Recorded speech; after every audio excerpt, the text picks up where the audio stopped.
অন্য দেশের কেউ ওসমান হাদি হত্যা নিয়ে কি বলল তা বাংলাদেশের আমলে নেওয়ার বিষয় না, এমন মন্তব্য পররাষ্ট্র প্রতিমন্ত্রী শামা ওবায়দের।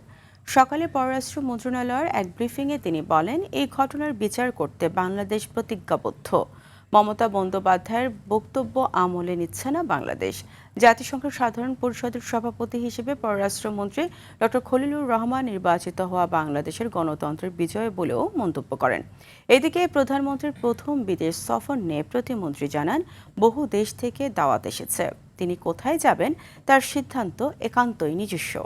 সেই দেশে একটা পরাজিত হয়েছে, সেই পরাজিত একজন নেতা একটা কথা বলেছে, that is not our matter to discuss. এখন যদি ভারত সরকার যদি এখন বাংলাদেশকে হাতির হত্যার ব্যাপারে কিছু বলে, অবশ্যই অলরেডি তো আমরা এটা নিয়ে কাজ চলছে, কাজ এগিয়েছে।